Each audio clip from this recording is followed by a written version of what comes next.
Pour moi, ça m'a permis justement d'être plus proche des gens, d'être plus ouvert. Nous avons tous eu une histoire dans notre vie et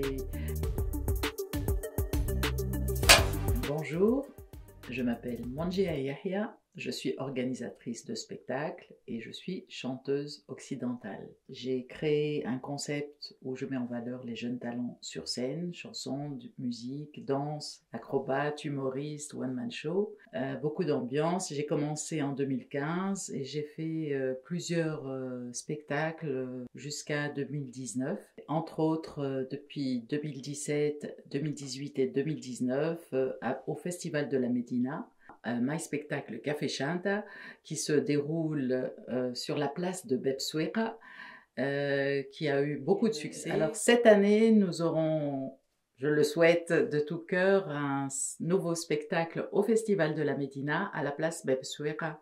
Alors je souhaite votre présence, vous êtes tous invités et très bientôt je vous donnerai des nouvelles de My Spectacle. Alors moi j'ai vécu en France toute ma jeunesse jusqu'à l'âge de 18 ans. Je suis venue en Tunisie.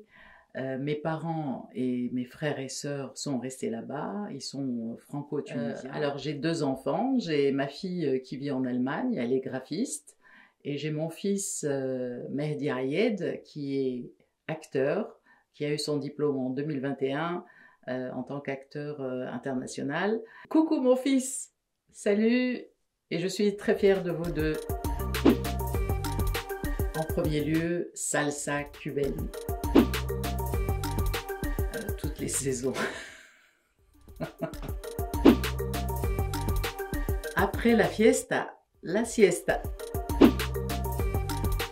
Finir tard. Fromage. Crobstabuna.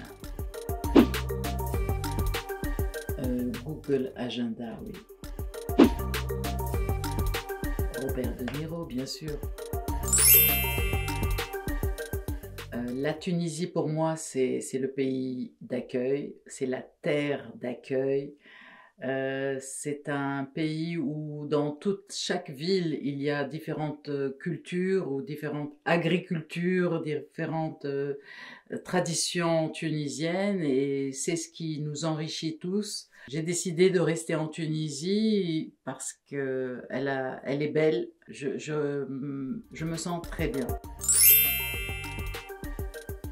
La France, c'est un peu ma mère, c'est une nostalgie et j'y reviens toujours avec grand plaisir. J'y ai passé tous mes stages de formation dans mon métier. C'est la terre de mon cœur, là où j'ai vécu toute ma jeunesse. Et merci la France. La vie était ici et puis de temps en temps, elle est ailleurs, bien sûr. Donc avec la biculturalité avec laquelle je vis depuis plus de 20 ans, plus de 30 ans, m'a permis quand même de transmettre certaines aisances dans les relations humaines et ça nous enrichit tous le fait d'avoir différentes idées, différentes cultures, traditions. Pour moi, ça m'a permis justement d'être plus proche des gens, d'être plus ouvert. Nous avons tous eu une histoire dans notre vie et tout ce que j'ai fait dans ma carrière, c'est grâce justement à cet échange et puis avec beaucoup d'espoir parce qu'on vit quand même toujours avec beaucoup d'énergie, beaucoup d'amour à donner. On a tous cet élan envers l'autre parce que l'être humain, quelque part, on est tous pareils.